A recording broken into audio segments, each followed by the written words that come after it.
Boa noite, doutores e doutoras. Tudo bem com vocês? Enquanto todo mundo vai chegando. Ai, gente, tô até com calorão aqui. Vocês estão me ouvindo bem?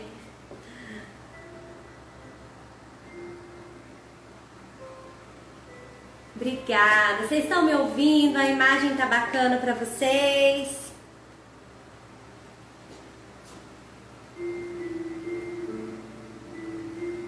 Boa noite, doutores. Gente, perdoa. Eu estou aqui, ó, com tudo certinho para fazer a live, mas realmente é um problema no sistema do YouTube mesmo. Eles não aceitaram o nosso link, a gente fez um outro link e mesmo assim fica só conectando e eu não entro. Me perdoa. Ao vivo é assim, eu ia fazer gravado, mas eu não consigo fazer alguma coisa que eu não consigo me conectar com vocês.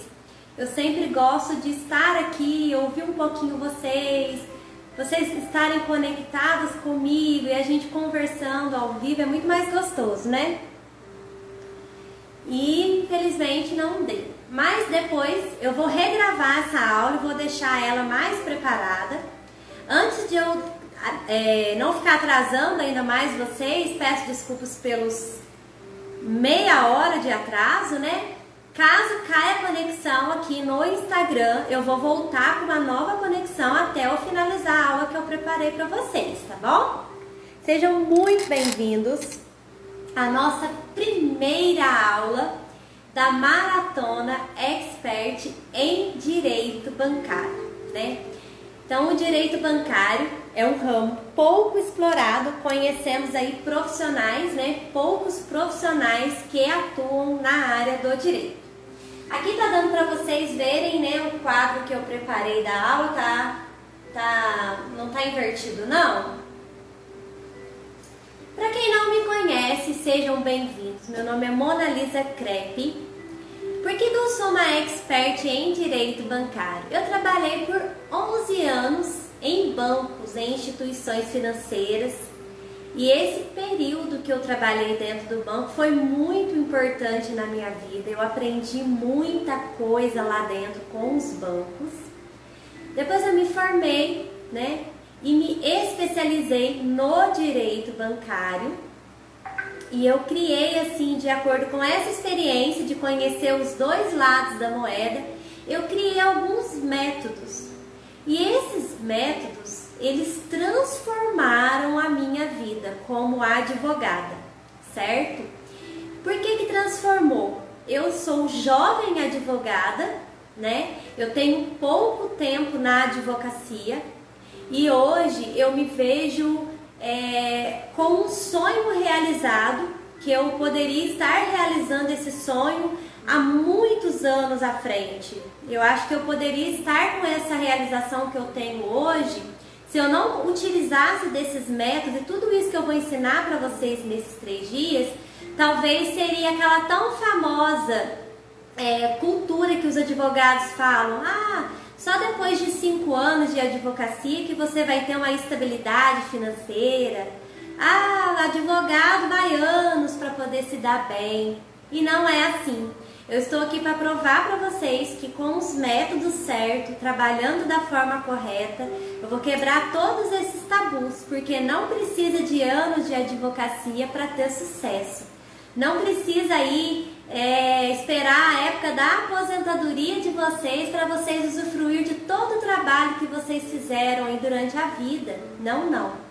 Você consegue e você pode, assim como eu, né? Independente se você já tem aí muito tempo na carreira da advocacia ou se você é um jovem advogado, você tem aí nas mãos um método, uma forma eficaz e assertiva para você já começar a sua carreira sendo um advogado de sucesso, sendo um advogado que é bem remunerado, um advogado que as pessoas valorizam, porque o direito bancário é um direito muito lucrativo.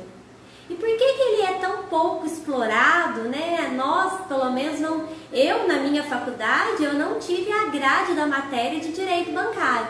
Existem pouquíssimas pós-graduação em direito bancário, pouquíssimas mesmo, uma ou outra, né? E os advogados pensam, nossa, mas trabalhar com direito bancário, né? É cálculo, conta, o que que acontece? Nossa, tem que depender de perito, só os bancos que ganham. E não é assim. Por que que não é assim? Sabe por que que os bancos ganham muitas ações bancárias no mundo, aí no Brasil? Porque tem muito pouco advogado que realmente sabe trabalhar no direito bancário. Aqueles advogados que dão uma gulgada na petição inicial ou copiam uma petição inicial de um colega e ele vai, faz aquela distribuição e depois é julgado improcedente. Por quê? Ele não conhece os métodos, ele não conhece como atuar no direito bancário, ele não conhece os produtos do banco. Então, como nossa maratona vão ser 3 dias de aula, hoje eu vou falar de uma parte que é de extrema importância. Amanhã vai ser no YouTube, tá? E vai ser a aula 2. Amanhã vai ser uma aula muito mais fundamentada. E a aula 3 vai ser a aula prática. Então, nós vamos começar um pouco teoria. Amanhã nós vamos aprender da teoria à prática. E na sexta-feira nós vamos aprender a prática. E aí eu preciso que o YouTube colabore comigo. Mas... então vamos dar início aí, dar a largada. E acreditem no direito bancário. O direito bancário é um ramo muito lucrativo e eu tenho certeza que se você participar dessa maratona até o último dia, até a 3ª aula, você vai ficar aí impressionado com as coisas que você não sabia ou achava que era de um jeito e é de outro. E é muito simples, cabe você querer ou não ser aí bem remunerado, ser um advogado renomado e que tenha aí uma estabilidade financeira positiva e muito grande em relação ao direito bancário. Então, qual é, né, a nossa chave, qual é o nosso contexto da maratona? Aprenda a fazer milhares de ações procedentes no direito bancário. Existem alguns métodos que realmente funcionam, comprovadamente funciona para você aí alavancar na sua carreira profissional, sem depender aí de ensino de pós-graduação. Eu tenho vários alunos que são pós-graduados em direito bancário e eles me relatam, assim como eu também, que sou pós-graduado em direito bancário, que a teoria, ela não faz você vencer as ações. Não é a teoria, você escrever e fundamentar, escrever aquelas teses legais, bonitas, aquilo lá não vai fazer você ser ali um expert em direito bancário. Você tem que aprender os métodos e os segredos. E nesta aula eu vou ensinar para vocês alguns, amanhã mais alguns e na sexta-feira eu vou fechar com chave de ouro para que você já saia dessas 3 aulas aí capacitado, saia dessa jornada aí na expectativa de já ter a sua primeira sentença e você aí começar aí com as suas milhares e milhares de ações julgadas procedentes, tá? Então, qual é o papel do especialista em direito bancário? O papel do especialista em direito bancário, além de compreender todos os métodos que funcionam dentro do direito bancário, ele tem também que entender aonde que ele está ali jogando. Porque eu me deparo muito com os advogados que não conhecem os produtos do banco, não sabem o que os bancos fazem, como os bancos ofertam. Às vezes o cliente chega no seu escritório, você entende que ele foi, abordado de uma forma, mas você não entende por trás dos bastidores quais são as técnicas que os bancos utilizam para abordar aquele cliente. E o advogado expert em direito bancário, para ele poder ter sucesso, ele também tem que conhecer os 2 lados da moeda. Não adianta ele ter uma petição inicial ali no Ctrl+C, Ctrl+V, falar exatamente a forma que o cliente lhe contou aquela história e chegar lá se deparar com uma contestação recheada, né, de contratos assinados, selfie do cliente. Se você vai fundamentar a sua petição inicial naquele ponto que é um ponto que já está debatido. O juiz fala, não, chegou a petição assim, esse advogado não conhece, não é assim que funciona, ele não entende nem como que os bancos trabalham e ele quer advogar dentro do direito bancário. Então, o papel do especialista em direito bancário é conhecer os dois lados da moeda. Então, o advogado, ele tem que saber como que o banco trabalha. E isso que eu vou ensinar para vocês, aquilo que eu aprendi quando eu trabalhava dentro do banco. Os métodos que eu aprendi quando eu trabalhava, né, dentro das instituições financeiras. Quais são os segredos que ele tem? Quais são as formas que eles abordam o cliente? Porque você tem que entender do produto. Como que você vai fazer uma defesa, né, se você não entende o que é aquele produto? E isso é muito importante, tá? Então, o papel do especialista em direito bancário é entender também como que os bancos funcionam, qual é a fundamentação que o banco utiliza. E quais são as possibilidades no direito bancário? O advogado que atua no direito bancário, em pouco tempo, ele vai ser muito bem renomado, remunerado. O direito bancário, o banco, ele sempre vai pagar os seus honorários de sucumbências. Inclusive, eu já até mostrei o meu modelo de contrato de minuta de acordo com os bancos. Até em acordos extrajudiciais, eu tenho aí negociado os meus honorários de sucumbência. Então, olha, essa possibilidade na área civil, né, em outra área do direito, já é um pouquinho mais difícil. Agora, no direito bancário, o banco, se ele vê que você está ali corretamente fundamentando uma petição bem elaborada com todos os métodos, é até engraçado. Ele nem... Você fala, não, eu quero mil reais de honorário de sucumbências para fechar esse acordo. E eles concordam, né? Então, isso é muito importante, porque o advogado que compreende esses métodos, ele cria ali o quê? Autoridade. Então, quando ele cria autoridade, ele passa a ser ali a peça-chave daquele jogo. Então, você não precisa aceitar a primeira proposta correndo, achando que o banco fez uma proposta e é aquela única alternativa. Então, você tem ali um jogo em mãos, né? O perfil do público-alvo na área do direito bancário. Quem são os nossos clientes? Eu não conheço, verdadeiramente falando, eu não conheço nenhum outro ramo do direito que tenha mais clientes do que o direito bancário, certo? Você tem nas suas mãos uma imensidão, um público muito grande para você poder trabalhar e defender ali os interesses desse cliente. Nenhum outro ramo do direito tem mais clientes que o direito bancário. Por que eu falo isso? No Brasil, há mais de 184 bancos ativos. Olha quantos bancos tem. Toda cidade tem bancos e todos os bancos têm milhões e milhões de clientes. E quando esses bancos têm esses milhões e milhões de clientes, o banco, ele ganha a remuneração dele vendendo os produtos para esses clientes, cumprindo metas, né? A equipe de seguro, ela tem que bater uma certa meta. Então, o banco, ele vai fazer o quê? Ele vai fazer alguns métodos que eu vou mostrar logo à frente aqui nesta aula, para poder vender um produto para esses milhões e milhões de clientes. E se o banco tem milhões e milhões de clientes e os bancos, para os clientes, eles acham que os bancos são honestos, que banco não rouba, é assim que eles falam, né?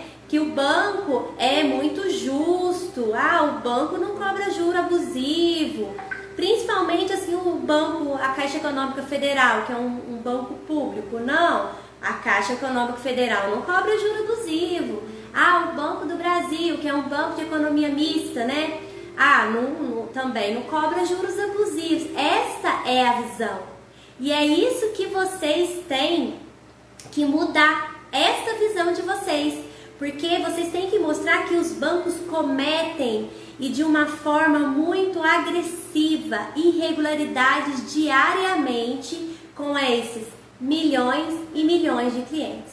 Então, se o advogado que atua no direito bancário está deste lado, o banco está desse outro, e o banco está vendendo milhões e milhões de produtos, e você que é um expert em direito bancário, você sabe que esses produtos, cada um deles eu vou te ensinar a encontrar irregularidades em todos. É muito raro eu não analisar uma questão do banco e não encontrar nada. Tipo assim, só se passar muito despercebido. Então, se aqui está o banco ganhando milhões e milhões de dinheiro em cima de milhões e milhões de pessoas, aqui está o advogado ganhando milhões e milhões de ações com os métodos que funcionam frente a frente com o banco. Então, se o banco, né, é uma empresa, né, mais rica do Brasil, são as instituições bancárias, por que o advogado também não podem ser aí os mais bem remunerados, os mais renomados e os mais bem-sucedidos? Eu garanto para você que se você entrar no ramo do direito bancário com as técnicas, com os métodos e da forma assertiva, em pouco tempo, assim como eu em pouco tempo eu tive uma estabilidade financeira que eu nunca imaginava que eu ia ter. E eu não ia esperar eu me aposentar para eu vir aqui dar um curso ou ensinar isso que eu sei para vocês depois que a vida de vocês já passou, depois que vocês já bateram nas improcedências, não. Eu falei, nossa, esse método funciona. Não, mas funcionou aqui, tal estado, tal região, tal cidade, tá funcionando de todas as formas. Agora ninguém me segura, porque esse método é um método que realmente chega ali na procedência. Imediatamente sou eu aqui ensinando para você o caminho, o método que funciona, porque lá na frente eu quero ver todos vocês satisfeitos, felizes, bem, com uma situação financeira elevada, ricos e tudo mais. Então essa que é a nossa meta, né? Trabalhar hoje pra gente, quando chegar na época da nossa aposentadoria, a gente poder usufruir de tudo aquilo que a gente conquistou. E eu não vou guardar esse segredo pra eu te contar lá na frente. Não, eu vim aqui pra ensinar realmente pra vocês. Então o nosso público, quem é o público do advogado do direito bancário? É o mesmo público do banco. Quem é o público do banco? Todos os brasileiros, né? Até neném, quando nasce, já vira cliente do banco, né? A mãe vai lá, abre uma poupança para aquele bebezinho, ele já passa a ser cliente do banco. Então, assim, todo mundo é cliente do banco. Mas quem é os clientes que os bancos mais aproveitam? São os aposentados, os pensionistas, aquelas pessoas que têm menos instruções, né? Isso eu vou falar mais à frente. Eu tenho tanta coisa, mas eu tenho tanta coisa que eu vou contar pra vocês e passar pra vocês nesses 3 dias, que eu tô tão feliz de contar todos esses métodos, esses segredos. Só que o tempo é muito corrido, então eu vou tentar ensinar tudo e ser mais breve também pra gente não perder aí, tá? Então, eu já falei aqui do perfil do público, das oportunidades. Então, o advogado, além dele ser transformado, né, a vida do advogado. Eu sou advogada, eu atuo em outra área do direito, meu escritório não está indo bem, eu não consegui me encontrar na advocacia. É porque você não descobriu o direito bancário. Se você está dentro do direito bancário, você não pode falar isso. Eu acabei de formar, não sei que área eu vou escolher para eu atuar, né? Não sei qual é a área mais lucrativa. Você tem que escolher o direito bancário, porque você já vai entrar, seu escritório já vai estar com muitas ações e com muitos clientes, e você vai ganhar dinheiro rápido, né? Valores muito proporcionais, muito bons em relação a outras áreas do direito bancário. Então você vai ter um crescimento profissional aí muito grande. Então o direito bancário, ele te dá oportunidade. Só que a gente não tem que pensar só na gente, né? Ah, mas eu só estou pensando em mim, eu quero ter uma estabilidade financeira.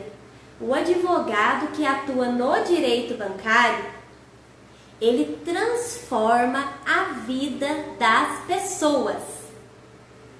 Sabe por quê? Porque ele chega um cliente no seu escritório, totalmente endividado, está com a corda no pescoço, ele não tem dinheiro para comprar o alimento para a família, porque o saldo lá, né, o líquido da aposentadoria dele, o banco fez outros créditos, ali no caso crédito pessoal, já comprometeu, ele passa fome. O outro cliente tem um carro com busca e apreensão, ele é ali proibido, né? Tirou a privacidade dele do direito de ir e vir, então ele está ali escondendo o carro, andando com medo da polícia, porque o oficial de justiça está atrás, acompanhado da polícia, estou com o carro com busca e apreensão.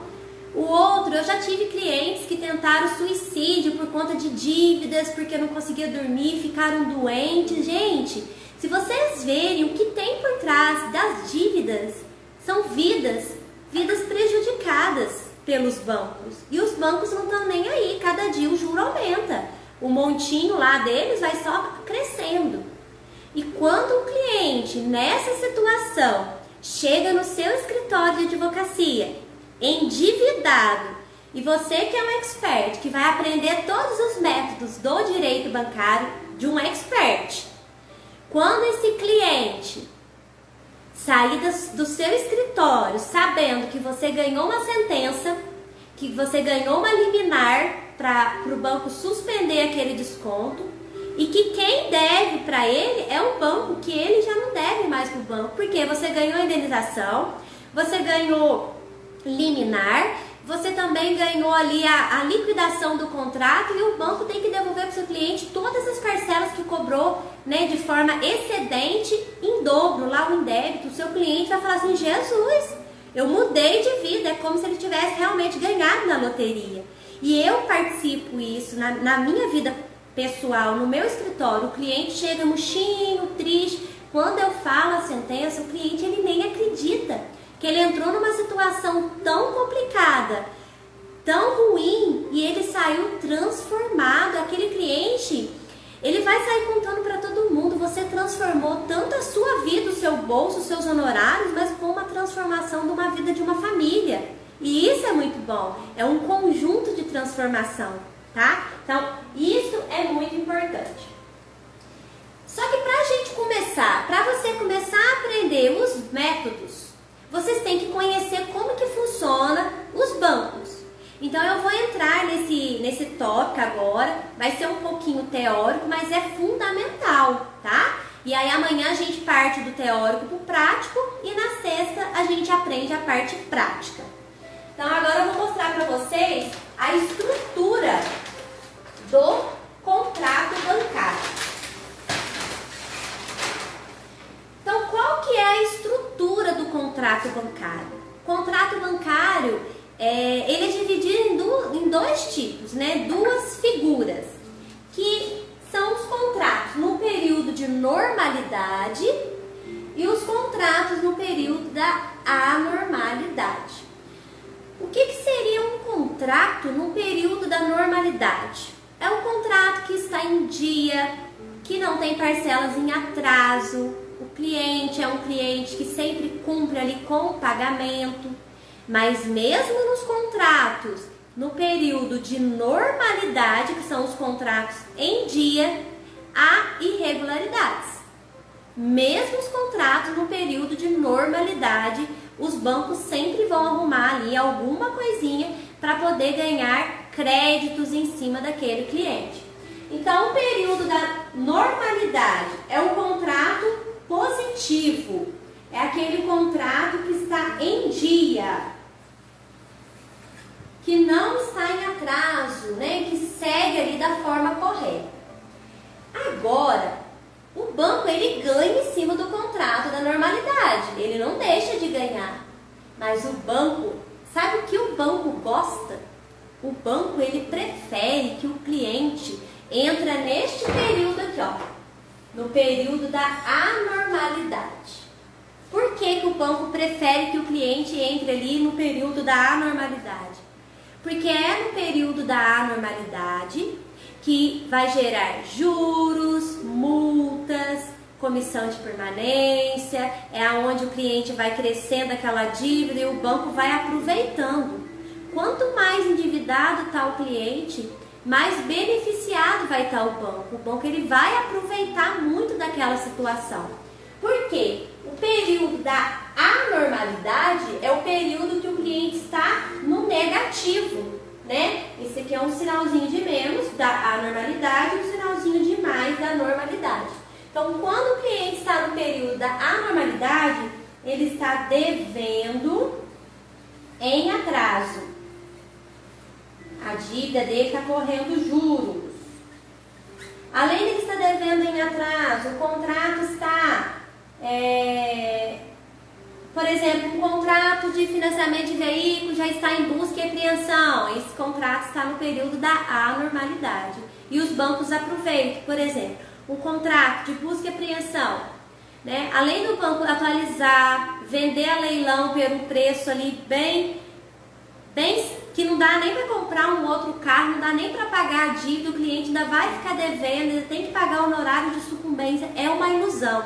Com os métodos que eu vou ensinar para você, você não pode deixar o seu cliente entregar um carro de forma amigável. Não é a melhor escolha, é a pior das escolhas, tá? Então, assim, na figura básica do direito bancário, né, dos contratos bancários, nós temos que sempre saber que tanto no contrato do período da normalidade quanto do período da anormalidade, ambos a gente consegue fazer aí a ação revisional e ter sucesso em ambos os contratos.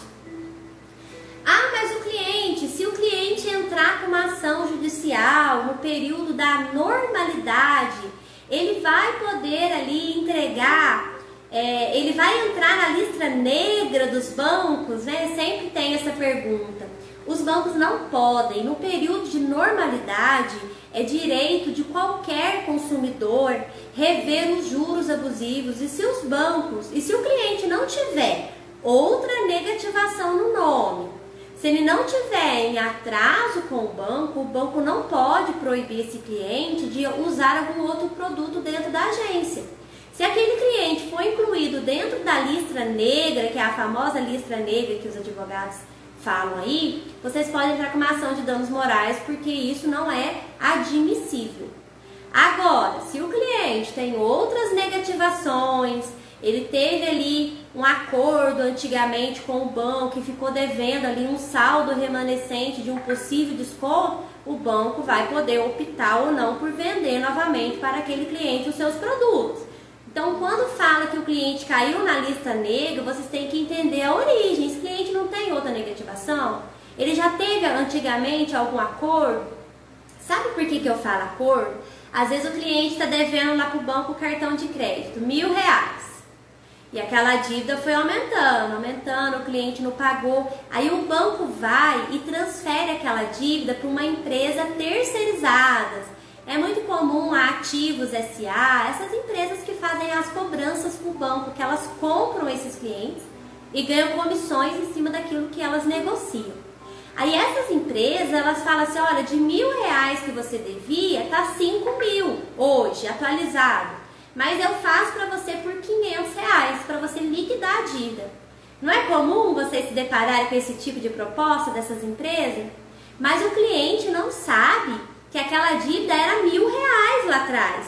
E se ele pagou só R$500, ele não pagou o capital que ele pegou com o banco, ele não pagou o valor origem. E aquilo sim fica registrado. Então o banco ele não é obrigado a vender novamente para aquele cliente um produto que lá internamente isso fica sim registrado, tá?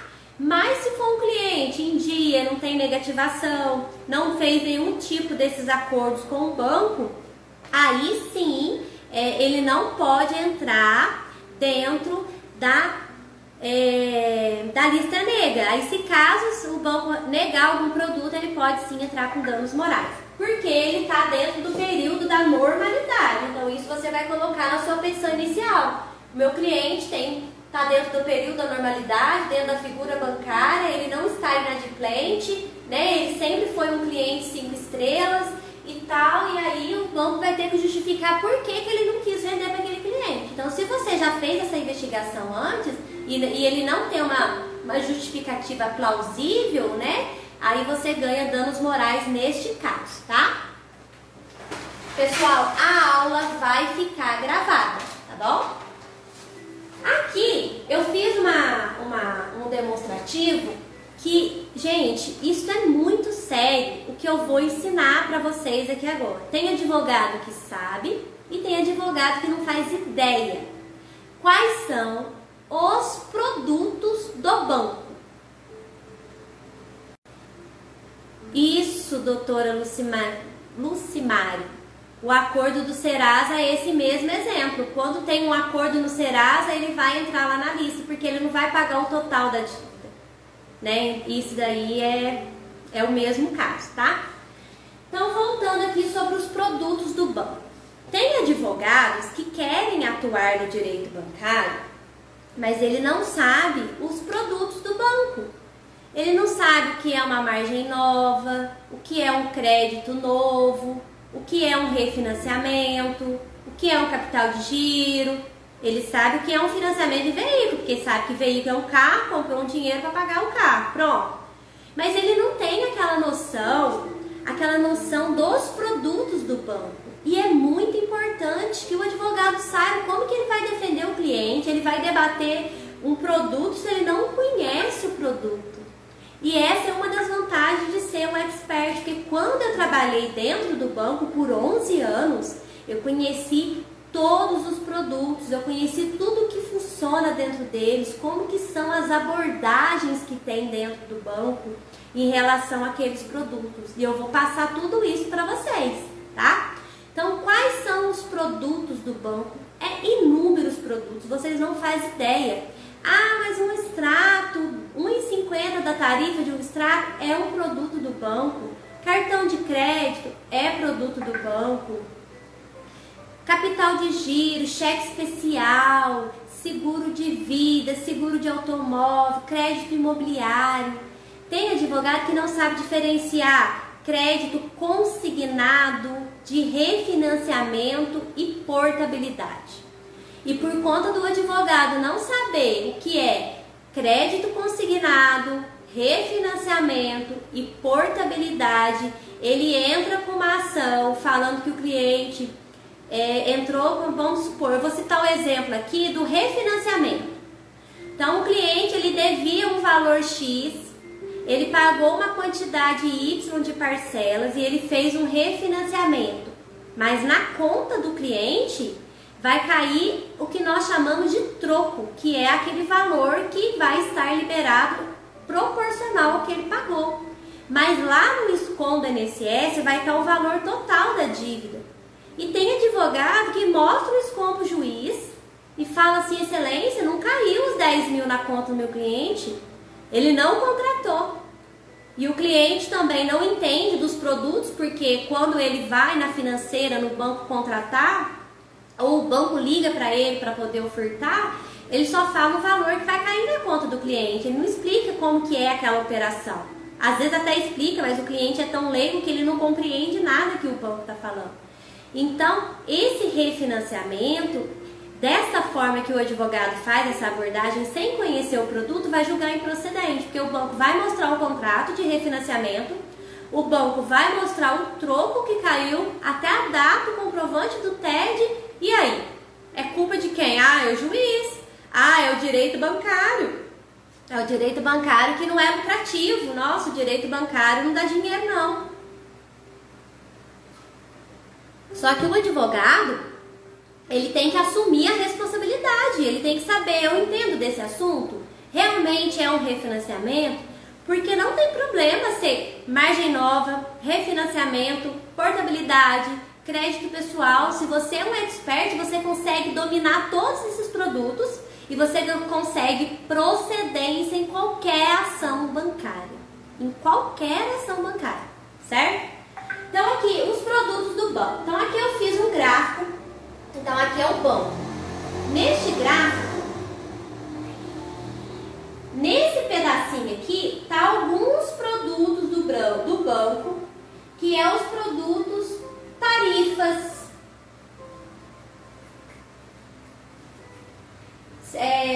manutenção de conta, liberação de anuidade de cartão de crédito. Então, esse valorzinho aqui é um valor fixo dos bancos. Então, por exemplo, aquele cliente que possui uma conta, ele tem direito a 4 extratos ao mês através de um valor de manutenção de conta. Esse valor está aqui. São os produtos simples do banco. Todo cliente que é correntista, ele vai poder ali, não vai poder, né? Ele é obrigado a contratar esses produtos para ter um cartão de crédito. Dependendo da opção dele, ele vai ter que pagar anuidade. Dependendo da conta, ele vai ter que pagar uma tarifa. Isso daqui é os produtos de primeira venda. Quando o cliente abre a conta, ele já é direcionado para esse tipo de tarifa. Agora, aonde que o advogado expert em direito bancário vai ter que compreender para ele ganhar muito dinheiro? É aqui, ó, no crédito pessoal,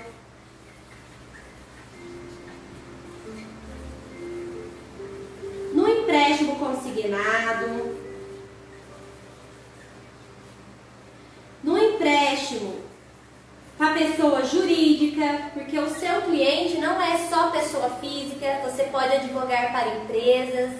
E outra, olha para você ver o direito bancário.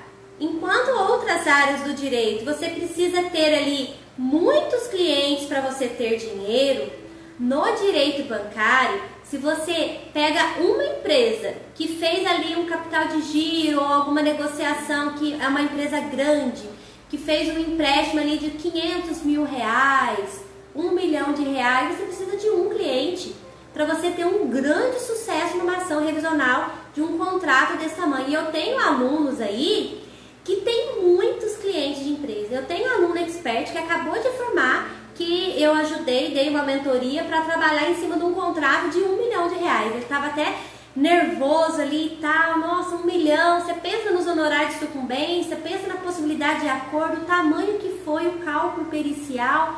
Então assim, você pode ser advogado tanto de pessoa física quanto de pessoas jurídicas, porque não são só as pessoas físicas que são clientes de bancos. Olha, você tem uma duplicidade de oportunidade. O seu cliente pessoa física, ele também pode ser pessoa jurídica. Você pode advogar por todos os produtos que ele tem e você vai ter menos clientes e muito mais ações. Você vai ter menos clientes e muito mais possibilidades, né? E isso é incrível, gente. É incrível dentro do direito bancário.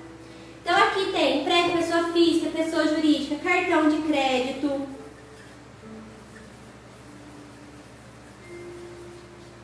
seguros, capital de giro. Isso daqui são os produtos mais rentáveis para os bancos. É onde os bancos ganham aí muito dinheiro em cima dessas operações. Então o que acontece? O banco, ele vai enriquecer do cliente em cima disso daqui. Então isso daqui que eu chamo que é um mundo milionário. E se o banco tá em cima disso daqui, cheio de dinheiro, o advogado que está combatendo e conhece todos esses produtos também vai ter uma estabilidade muito grande, financeira muito grande, certo? Agora eu vou fazer uma enquete aqui e eu quero que vocês participem e respondam aí, por favor, tá? O advogado conhece os produtos dos bancos? Então responda para mim se você, advogado, conhece todos os produtos do banco. Se você sabe diferenciar margem nova, refim, portabilidade, capital de giro, veículos, né, financiamento de veículo, financiamento imobiliário, cartão de crédito, se você sabe o que é uma reserva de margem consignável, se você sabe o que é um cartão de crédito consignável, se você sabe o que é um RMC, o que vocês sabem? Faz uma enquete aí, vamos ver o que a maioria conhece aí. Olha, muitos advogados não conhecem os produtos do banco. A doutora Janaína conhece, a doutora Janaína ela é uma expert, ela faz parte da turma expert em direito bancário. Joselito conhece alguns, muito bem, não conhece todos.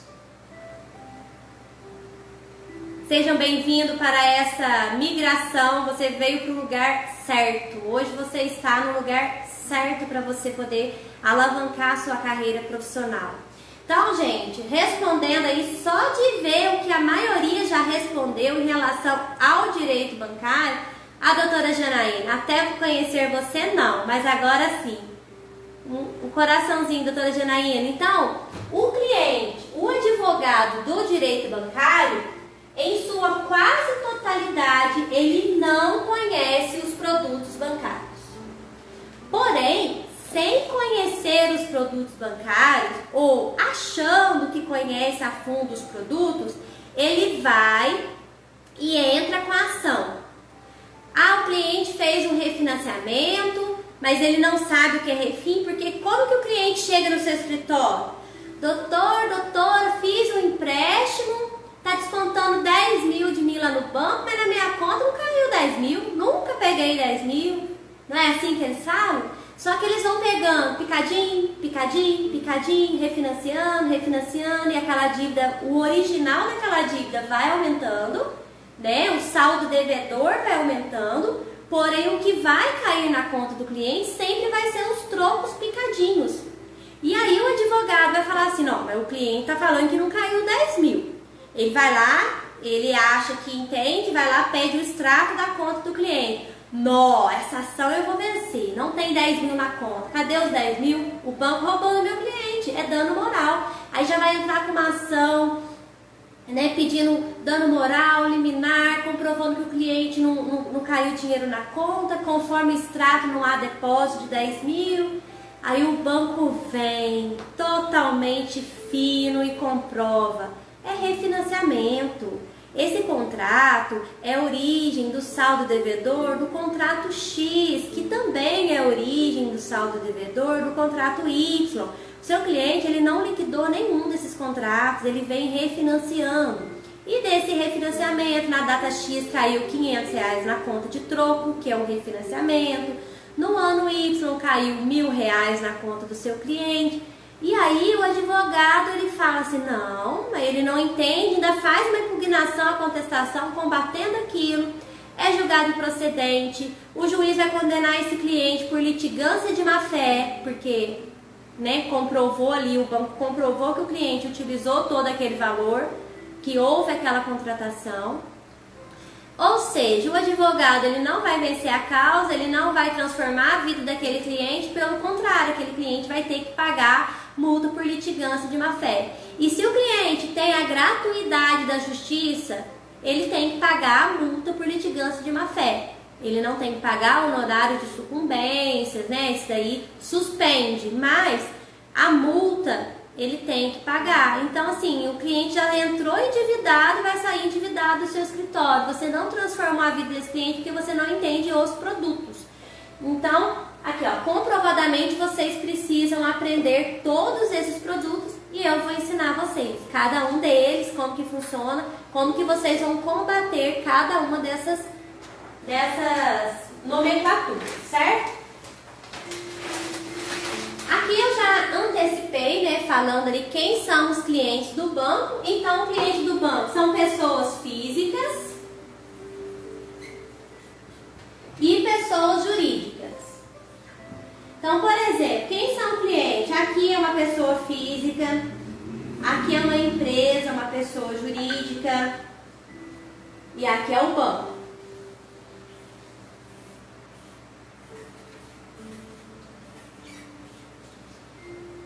E todas as pessoas têm sonhos, têm vontade de realizar sonhos. O empresário, né, a pessoa jurídica quer investir na empresa, ou às vezes são pessoas que estão passando dificuldades financeiras e precisam do banco para poder levantar um capital, para reerguer a empresa, para fazer umas compras de mercadorias, outros para pagarem dívidas, clientes aí para fazer cirurgia, dinheiro, eles precisam de dinheiro. O mundo, ele é envolvido em cima do dinheiro. Todo mundo precisa de dinheiro. Porém, os clientes dos bancos são as pessoas que menos têm dinheiro, né? Então, a maioria dos clientes que procuram o banco para fazer uma negociação são pessoas que necessitam de dinheiro. Só que o banco está aqui, ó, fortalecido de dinheiro. E aí, o que acontece? Essas pessoas, eles vão procurar o banco e atrás desse dinheiro, e o banco vai emprestar para essas pessoas, que é a pessoa física e a pessoa jurídica, todos aqueles produtos que eu passei ali atrás, né? Ah, essa empresa eu vou fazer um capital de giro, é mais vantajoso. Sempre eles vão falar que é mais vantajoso para o cliente. Só que nós advogados, vamos ter aqui que aprender os produtos do banco para compreender. Vocês acham que o cliente ele vai saber o que é mais vantajoso para ele quando ele está sentado na frente de um gerente do banco? Né? Ele vai entender que aquele tipo de produto vai satisfazer a necessidade imediata dele, momentânea. Ah, o aposentado ele precisa fazer uma cirurgia e ele precisa de 10 mil reais, vou procurar o banco porque o banco disse que eu tenho a menor taxa de juros por eu ser cliente do banco. Ah, o banco disse que eu vou ter ali um benefício por eu ser cliente do banco há muito tempo. Isso é que o banco trabalha a mente do cliente. Só que o banco chega lá, ele não vai dar as opções mais benéficas para o cliente. Porque o banco ele não está trabalhando de acordo com a Constituição Federal. A Constituição Federal ela deixa claro que os bancos eles têm que trabalhar de acordo com o equilíbrio. Então, os contratos têm que ter equilíbrio, ele tem que atingir a coletividade e as leis bancárias têm que ser leis complementares. E os bancos eles não cumprem nenhum desses três requisitos. Por quê? O banco é o rico, o cliente é o pobre. Então, o banco está mega enriquecido e o cliente mega endividado. Aonde que está o equilíbrio aqui? Não há equilíbrio, né? Então, com esse ciclo aqui, o cliente sempre vai ficar refém do banco. E o banco sempre vai injetar nesses clientes aqui, ó, produtos. Um dia oferece um cartão de crédito, no outro dia oferece um seguro, no outro dia é uma tarifa, o outro dia é uma tarifa de um cheque que voltou sem fundo. E o banco vai injetando nos clientes os produtos, que é o produto que ele vende. O problema é que as pessoas, toda a sociedade, né, eu acredito que a maioria, né, os brasileiros, por exemplo, eles não têm uma educação financeira. Infelizmente, nós não aprendemos a educação financeira, né? E a maioria, né, de regiões aí mais humildes, mais pobres, essas regiões, eles não entendem nada, de nada, eles não têm nenhuma noção para equilibrar ali a situação financeira. E o banco é ali que está o pega do banco. Quanto mais a sociedade não entende dos produtos, quanto mais os advogados do Brasil estão despreparados no direito bancário, mais dinheiro entra aqui, ó, vai só caindo dinheiro no banco.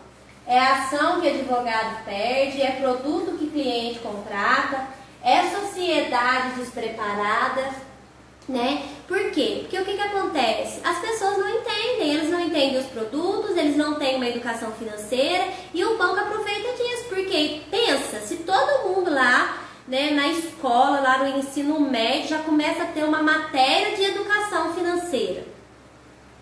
E aí? Eles vão crescendo ali com aquela esperteza, para eles contratar um produto, eles vão ter que conhecer os produtos, ver realmente se aquilo ali está dentro da taxa média, está dentro ali dos parâmetros, se é um produto lícito, se o banco está cumprindo com o pactuado, com as ofertas.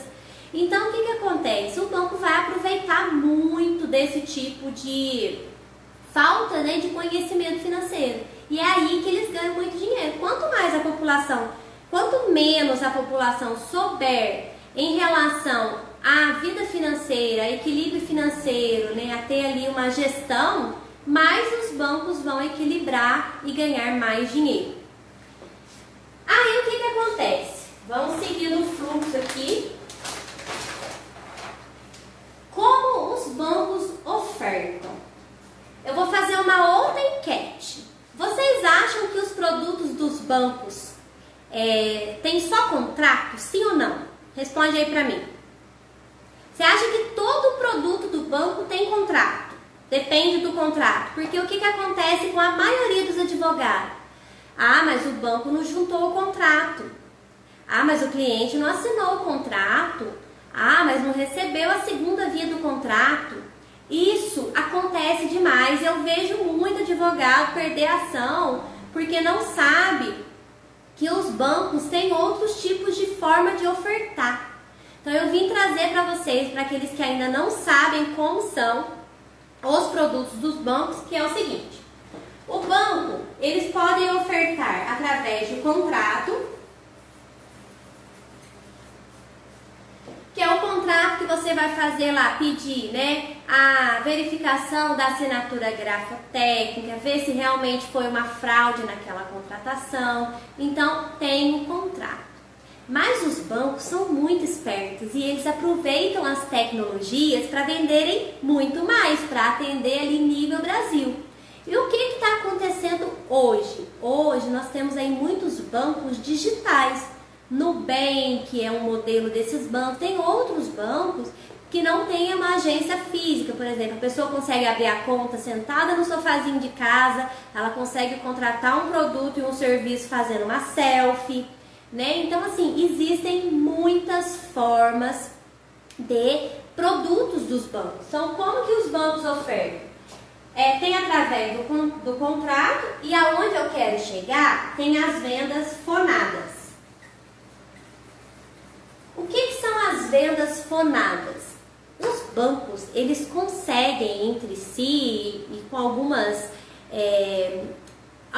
documentações internas, eles compram listas. O que são essas listas?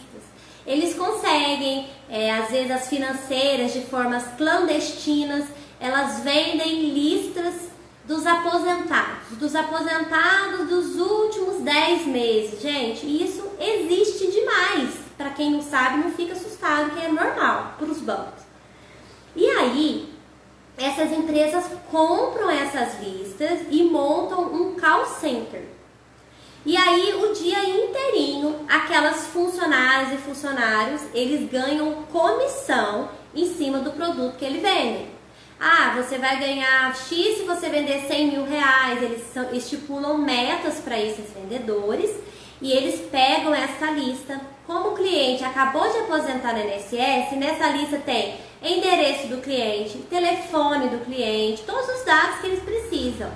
E através de um outro sistema, que existem vários sistemas clandestinos que puxam os dados previdenciários do cliente, essa equipe fica ligando o dia inteirinho para o cliente, ofertando empréstimos. E eles trabalham de forma home office, eles trabalham em grandes empresas de call center. Eu conheço empresas de call center que tem mais de 1000 funcionários. Ela é fechada, não atende o balcão, vamos dizer assim, e é o dia inteirinho ligando. Aí tem a equipe que vende para aquela mesma lista. Vamos supor, aquela lista tem 1000 clientes. Eles passam aquela lista para a equipe que vende seguro. Aquela equipe vai ligar para aqueles 1000 clientes lá e vão vender seguros. Só que eles não vão vender seguros, eles vão empurrar o seguro. Às vezes o cliente é tão humilde, ele não entende o que está acontecendo, como que é aquela oferta, ele acaba aceitando um produto sem saber, sem ter qualquer tipo de conhecimento. Aí aquela lista sai daquela turma do seguro que já ligou para todo mundo, vai para outra vender cartão de crédito. Terminou lá aquela lista no cartão de crédito, é um rodízio, aquela lista vai andando e muda de um funcionário para o outro, chega na mesa do outro, não, esse eu vou vender empréstimos consignados. Não, esse eu vou vender crédito Crefisa a 22, 25% ao mês. E aí, o cliente, ele passa ali de uma forma assediado, né? Os bancos, eles vão assediar esses clientes para ofertar todos esses produtos. E o cliente, às vezes, por falta de conhecimento, de instrução financeira, de ilusão, nossa, mas eu tenho que comprar uma compra, né? Aqui a gente brinca, um armazém por mês, né? Eu tenho que comprar as despesas da minha casa, eu tenho que pagar a faculdade do meu filho, eu tenho sonhos a realizar, então esse dinheiro vai me servir hoje. Mas depois que passam-se alguns meses, né? Que às vezes tem, dependendo do produto, 90 dias para descontar a primeira parcela. Hoje os bancos estão com essa campanha de 90 dias. Mas quando chegar este 90, né, 90 dias ali, 3 meses, aí que começa a doer o bolso do cliente. Por quê? Porque não vai sobrar nada da aposentadoria dele. Por isso que a função do advogado é conhecer todos esses produtos, certo? Para poder combater. E o robozinho, eu já contei para vocês do robozinho? Gente, tem um robozinho de vendas, por incrível que pareça. Esse robozinho, também de acordo com essas listas, ele liga de forma automática para mais de... Um robozinho liga para mais de 60 clientes ao dia. Tem robozinho que liga ao mês, tudo mais. Então, por exemplo, um robozinho, ele vai discar de forma automática e vendendo esses empréstimos para os aposentados. Então, os aposentados, eles não estão conversando com uma pessoa, eles estão conversando com um robô, que às vezes eles não têm opções de contratação. Você aceita? Digite 1 para contratar, 2 para contratar, 3 para contratar amanhã, não tem nenhuma opção de não contratar. É meio que ali um assédio mesmo para o cliente fazer aquela negociação. Então, tem venda fonada, tem a venda através do robô. Na televisão, né, ali no Jornal Nacional, entre uma novela e outra, o que passa na televisão aí nos canais abertos? Crefisa, o cachorrinho da Crefisa pulando lá, né, ofertando. O Banco Itaú, faça tudo pelo aplicativo, tranquilidade. E quais são as imagens que aparecem nessas propagandas? O casal, né, de idosos lá sorrindo, felizes, numa praia, numa viagem. O empresário todo de terno, com a empresa ali e tal. E aquilo ali induz, é uma coisa que as pessoas olham aquelas imagens e às vezes eles estão numa situação financeira tão triste que eles olham aquilo lá e falam, nossa, mas eu vou contratar porque eu quero sorrir igual aquele casal ali. É muita ilusão, então eles assediam ali entre o Jornal Nacional, né, nas redes nacionais aí de televisão, através das propagandas. Tem muito outdoor de banco. Quando você tá aí no Instagram, no Facebook, aparece propaganda o tempo todo de banco. Então eles são muito agressivos com essa propaganda. Então eles sempre vão utilizar, os bancos eles estão atacando em todo lugar. Então, se você está no celular, o banco está também ali te ofertando. Se você está assistindo televisão, tem um comercial onde o banco está ofertando. E eles fazem aí pagamentos de milhões para os artistas, né? Às vezes aparece um artista ali famoso, né? Ou um cantor famoso que aquele cliente adora. Não, mas eu vou contratar o Crefisa porque o Gustavo Lima falou que é a menor taxa de juros. Então, eles usam todas as artimanhas para poder fazer o marketing deles. Então, o advogado ele tem que entender que o banco faz tudo isso e que o cliente é vulnerável, ele é a parte mais fraca, ele é pego. O banco pesca o cliente o dia todo, no telefone, nas redes sociais, pela internet, pela televisão. Isso quando o cliente vai receber a aposentadoria lá no banco, né? Lá no banco o cliente vai receber um pouco do salário que lhe sobra. E o atendente vai falar assim, hoje está disponível para o senhor R$1.000, com uma taxinha, ó. O que o cliente faz? Nossa, mas eu tenho tanta coisa, eu tenho remédio para pagar, me dá. Contrata sem nenhuma instrução. Então os bancos, eles são as empresas mais agressivas em marketing e eles ganham muito dinheiro com essas vendas. Porque se eles estão em todos os lugares é porque eles vendem em todos os lugares. Isso quando passa na rua, vem aqueles pastinhas que vendem empréstimos, né, por comissão e sai catando os outros para a rua, assim, não, na praça, numa praça onde tem os idosos que gostam de jogar um baralho, um truco, um dominó, tem aquela turma da terceira idade, sempre vai ter alguém lá ofertando um empréstimo para eles. Eles acabaram de aposentar, o robozinho já liga para eles, porque já tem empresas que ficam por trás disso tudo, passando essas informações. Vocês têm ideia do tanto que vocês têm que aprender no direito bancário para vocês combater tudo isso? E vocês acham que diante disso tudo, isso aqui eu fiz um resuminho, quantas irregularidades tem? Vocês acham que esses robozinhos realmente aceitam o sim do cliente? Ah, digite 1 para aceitar. Às vezes o cliente digitou não e faz a contratação. Quando ele vai receber, o dinheiro está na conta dele. Ah, mas o cliente contratou. Não, ele não contratou. Aí você tem que saber qual é o produto. Ah, é um empréstimo consignado. Foi feito de qual forma? Venda fonada. Aí você não vai pedir exibição de contrato. Você tem que pedir a exibição da gravação telefônica. A exibição lá do token, a exibição, tudo tem uma forma de comprovar. E aí cabe ao banco que quando é robozinho, na maioria das vezes não grava, né? Ah, mas tem lá a selfie do cliente. Ah, não, então faça lá através da selfie do cliente. É uma forma de provar? Mas e aí? E as cláusulas do contrato? O cliente não leu, ele não recebeu as cláusulas do contrato. Tem também as vendas por WhatsApp. Agora o cliente ele recebe as ofertas por WhatsApp, clica no link, faz uma selfie e em 48 horas o dinheiro está na conta. Então o advogado ele não pode trabalhar em cima do contrato. E aí que está o erro. Todo advogado acha que precisa só do contrato. Não, mas o banco não exibiu o contrato. Aí o banco exibe as novas tecnologias de venda. E o advogado não está preparado para combater ali, para impugnar aquele tipo de contestação e aí dá improcedência. E a culpa é do direito bancário, que não é lucrativo. Então é muito importante. Você é responsável pelo seu sucesso. Então se você se capacita, se você compreende, se você utiliza os métodos, você pode ter certeza que o sucesso vai ser a recompensa de todo esse esforço. De todo o esforço de todos vocês que estão aqui assistindo essa aula. Provavelmente vocês amanhã vão ter uma visão totalmente diferente do que vocês tinham antes de começar essa aula em relação ao direito bancário, tá? Então, assim, aqui eu citei 3 modelos, mas são infinitos, tem muita forma diferente do banco ofertar. E a importância da análise.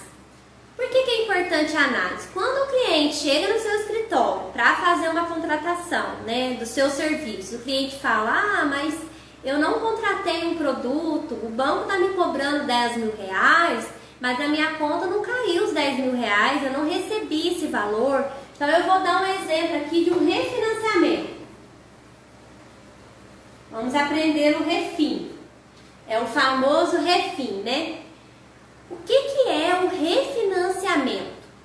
Quando o cliente vai e contrata vamos lá, em 2014, esse cliente foi lá no banco e contratou 2 mil reais.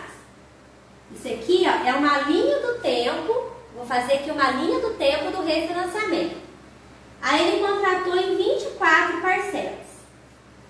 Aí em 2016, esse cliente, dessas 24 parcelas, antes de vencer esse contrato, ele foi e contratou mais 3 mil reais. Mas ele fez um refinanciamento. O que o banco fez? Pegou o saldo devedor deste empréstimo e uniu com esse daqui. Por quê? Em 2014, ele pegou 2 mil, mas ele pegou com juros. Então não quer dizer que quando ele fez o refinanciamento, o empréstimo anterior já tinha sido liquidado. Então ele ainda deve esse 2 mil aqui. Ele deve porque, como as parcelas estão com juros, ele ainda não liquidou o saldo devedor. Então, vamos supor que daqui ainda ficou devendo 1.000 reais. Aí, esses 1.000 reais veio, somou, o banco fez um refinanciamento. E aí, essa operação passou a ser 4.000.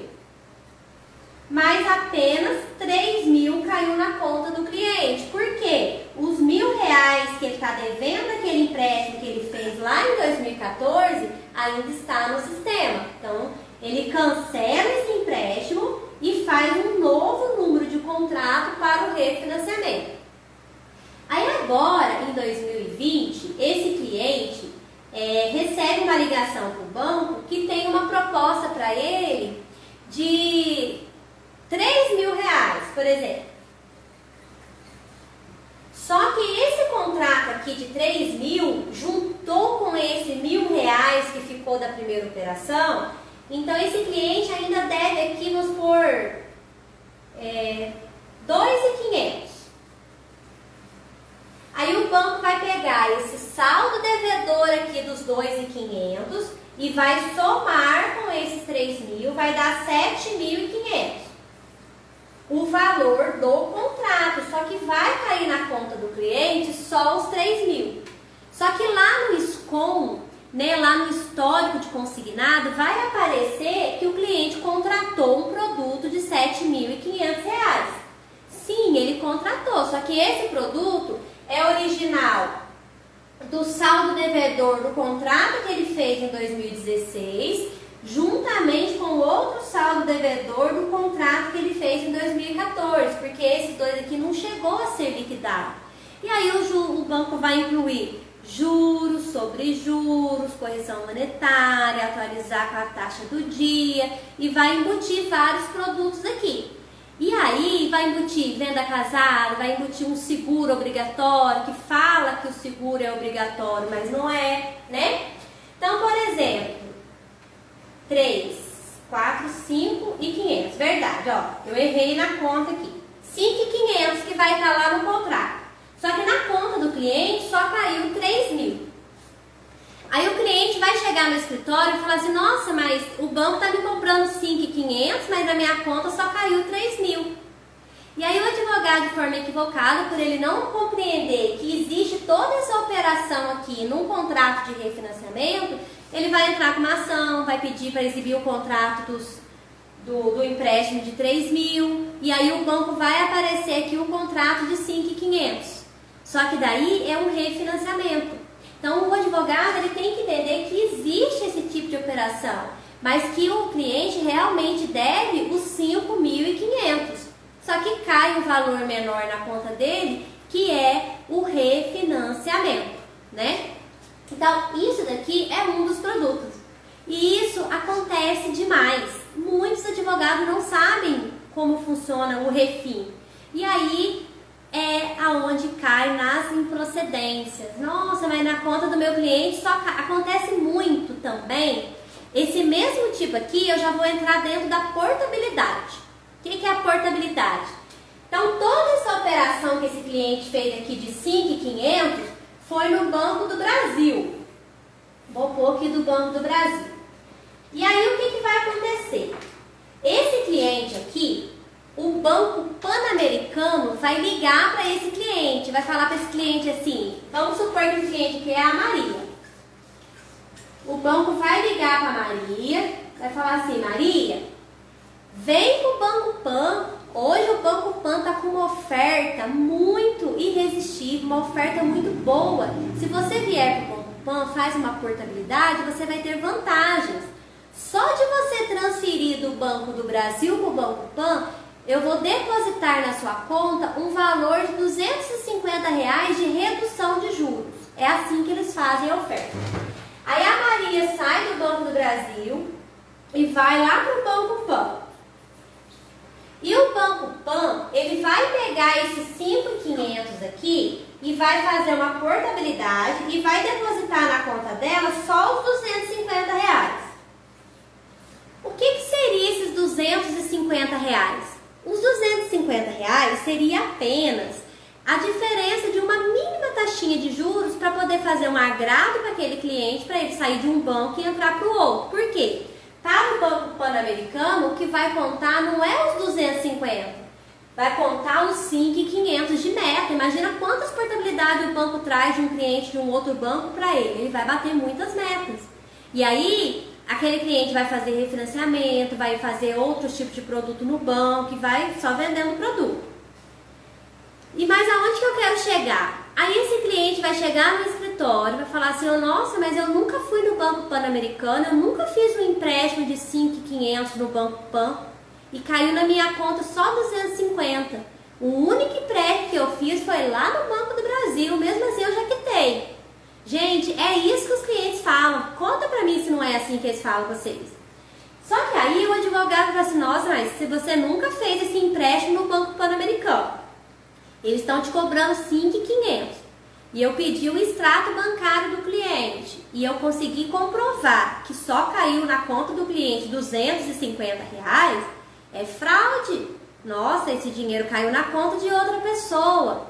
E aí aquele advogado ele vai nessa mentalidade, fraude, não contratou, roubaram, caiu na conta do alguém pegou o dinheiro desse cliente. Aí esse advogado ele vai sair da linha de sucesso porque ele está ali com um cliente, com um produto, mas não está capacitado. Então ele não vai seguir o caminho da vitória, do sucesso, da procedência. Ele vai perder ali, vai entrar numa curva, num túnel infinito, escuro. Por quê? O banco vai ganhar essa ação, porque vai comprovar que é uma portabilidade, vai comprovar que reduziu um pouquinho a taxa de juros e que caiu na conta da cliente R$250. E o advogado não sabe que é portabilidade, o advogado não sabe que houve essa operação. Qual que seria a ação de sucesso para o advogado vencer esse produto aqui? Cliente, olha como que eu atenderia esse cliente. O cliente chegou no meu escritório e falou assim, nossa, caiu R$250 na minha conta. Eu vou verificar, eu vou ver que é uma portabilidade. Gente, eu não vou falar que o cliente foi fraude, que o dinheiro não caiu na conta do cliente, que os 5.000, aonde está os 5.000, o banco comprovar, não vou pedir perícia bancária para comprovar os extratos. Isso daí é perda, isso daí não vai levar você no sucesso. Eu vou fazer o seguinte, eu vou pegar aquele contrato do cliente, eu vou pegar os 5.500 e eu vou fazer uma ação revisional. Eu vou comprovar que o Banco Pan-Americano fez uma oferta para o cliente falando que a taxa de juros era 2%, o contrato vai estar 2%, porém eu vou conseguir comprovar através do cálculo pericial da ação revisional que o Banco Pan-Americano está cobrando 6% oficialmente. Porque o advogado, às vezes, ele olha o contrato e fala assim, nossa, mas tá cobrando 2%, tá dentro da média, desde quando que 2% é abusivo? Mas ele não sabe fazer a análise, por isso que é importante a análise. Se o advogado sabe fazer uma análise, o advogado vai comprovar que não é os 2%. O banco agiu de má fé, ele fala que está cobrando 2%, mas ele está cobrando 6%, você comprova através do cálculo pericial. E outra, você também comprova que naquela data, naquele dia, o Banco Central lançou uma tabela. E naquela tabela, naquela modalidade, a taxa de juros não podia ser 2%. A taxa de juros tinha que ser 1,4%. E quando o contrato está 2%, a taxa média do Banco Central está 1,4% e o valor que o cliente cobrou, né, que o cliente cobrou, não, o valor que o cliente está pagando é 6%, opa! Olha onde você vai ganhar a causa. Existem 3 taxas de juros: a cobrada, a pactuada e a não cumprida. E aí, o que vai acontecer? O que vai acontecer neste caso?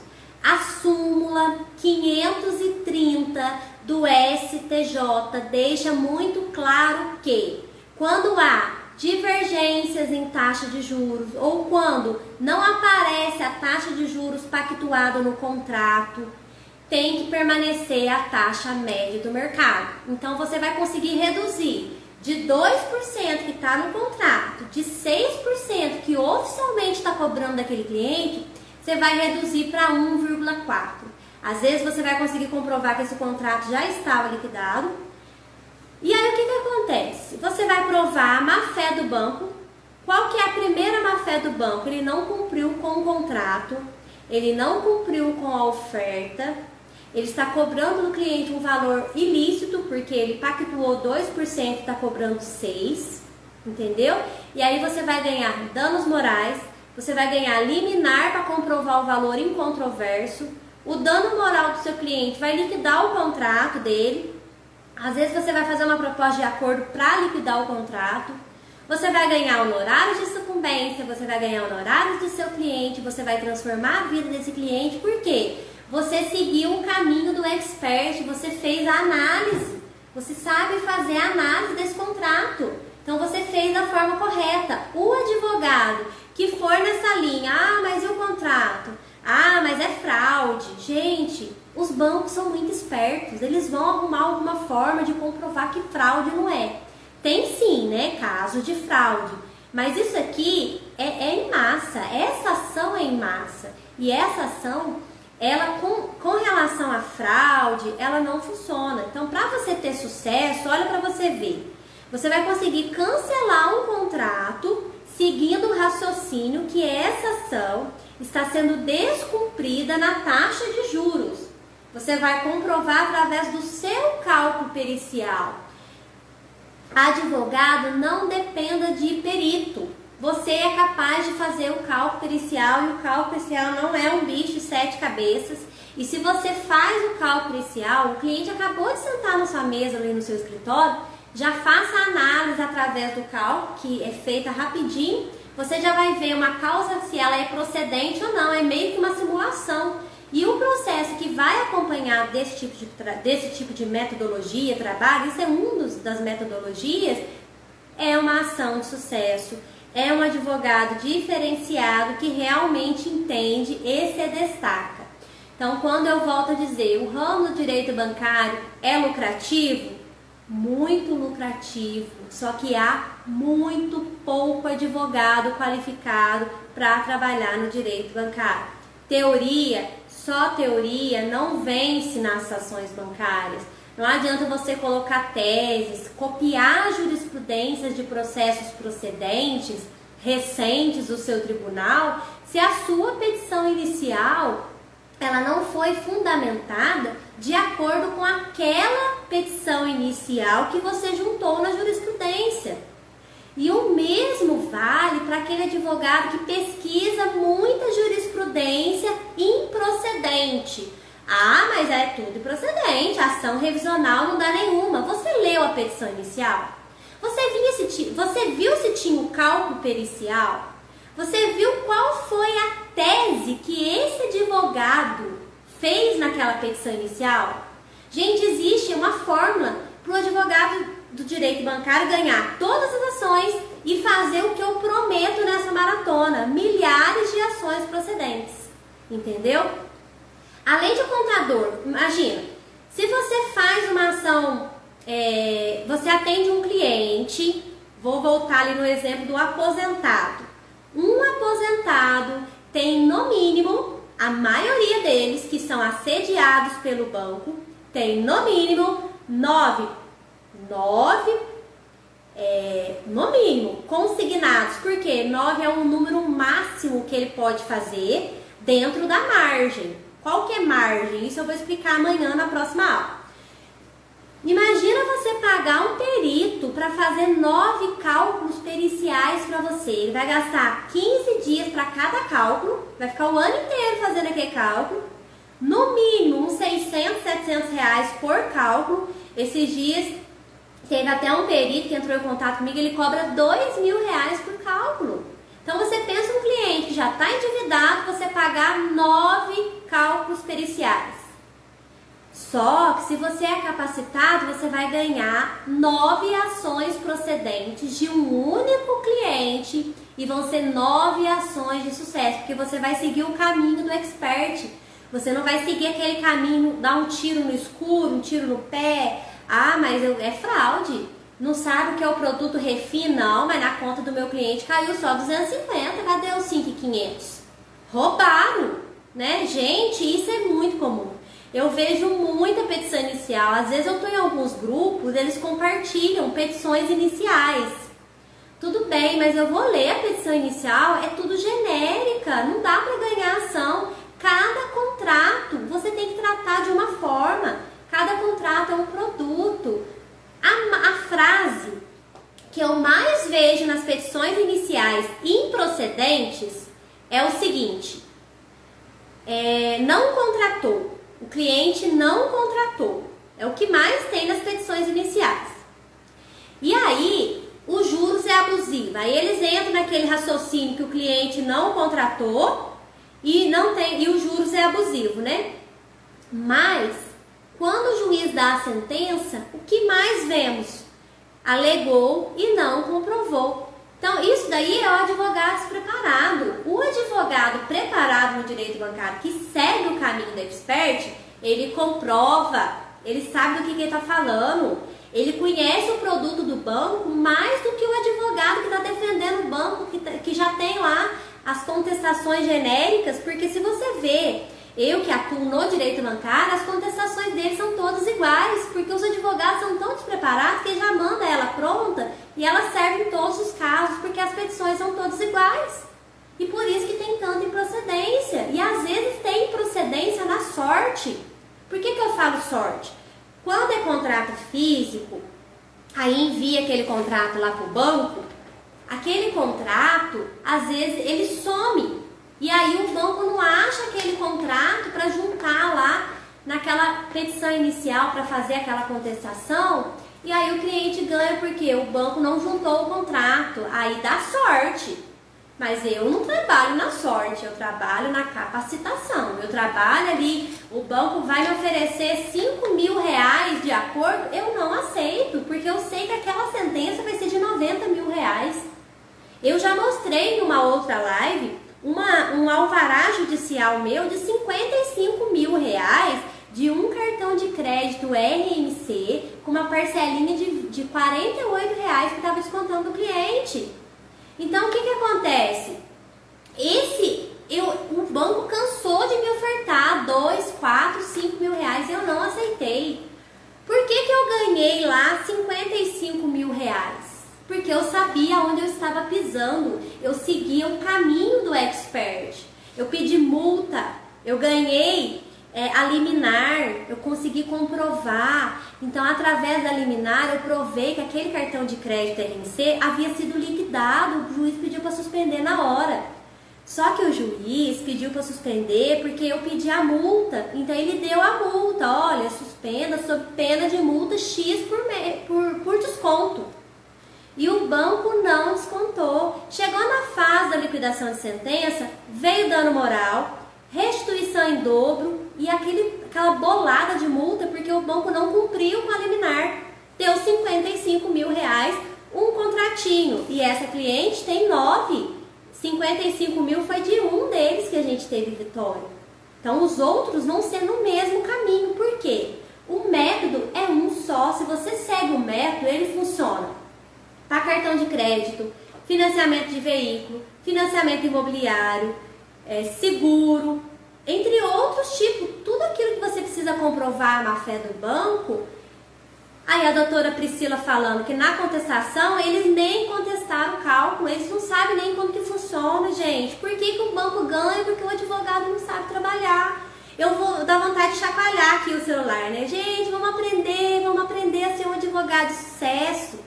Eu quero ver vocês bem, eu quero ver o direito bancário lá no patamar. Eu quero que o direito bancário chegue num patamar que tenha grade de direito bancário nas faculdades, que tenha muitas pós-graduações de direito bancário. Por que está tudo escondido?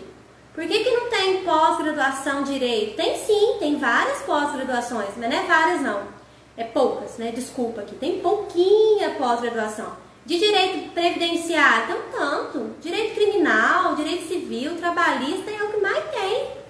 Mas por que não tem direito bancário? Porque o advogado não sabe trabalhar. E aí ele perde, ele acha que o direito bancário não é lucrativo. É muito lucrativo. Eu consegui dar uma uma resumida em tudo isso que eu passei para vocês hoje. Eu espero que vocês tenham gostado desta aula. Como nós migramos do YouTube para o Instagram para que o evento hoje acontecesse, mediante a falha da tecnologia do YouTube. Eu gostaria de pedir para vocês fazerem um print aí, compartilhar no story de vocês e mencionar o @MonalisaCrepeOficial, tá? Porque amanhã vai ser a aula 2. E amanhã vai ser uma parte teórica para eu finalizar algumas coisas, mas amanhã nós vamos entrar na prática. Quem quer aprender a prática e esse método comigo? Então vai ficar comigo aí até na sexta-feira. Já pode comprar a pipoca da sexta-feira, pode pôr até a família sentada no sofá para assistir com vocês. E aí o que vai acontecer? Amanhã, na aula 2, eu vou ensinar vocês como então que vocês vão fazer as suas primeiras ações de sucesso, tá? Amanhã eu vou resolver esse problema com a conexão do YouTube, então amanhã a aula vai ser no YouTube através do link que vocês receberam no e-mail, tá? E eu peço mil desculpas por eu não ter conseguido fazer lá, mas eu também agradeço de vocês ter vindo pra cá e eu espero que eu consegui ajudar todos vocês com o aprendizado de hoje. Espero que vocês realmente tenham gostado. E fica aqui o meu muito obrigado. Não esquece de tirar o print e compartilhar aí o curso, né? Esse curso de 3 dias que vocês não vão ter despesa nenhuma e vocês vão mudar a vida de vocês. Na segunda-feira, a petição inicial de vocês vão ter que ser outra. Já não dá pra ser essa petição no escuro, que você pega a curvinha ali e vê o que dá. Então, na segunda-feira você vai ser ali, ó, outra pessoa. Não, agora sim, eu sei que eu vou ser um advogado de sucesso e vou atuar no direito bancário com firmeza. O banco não vem com um acordo pequeno pro meu lado, certo? Então, boa noite, muito obrigado, fiquem com Deus, tchau, tchau.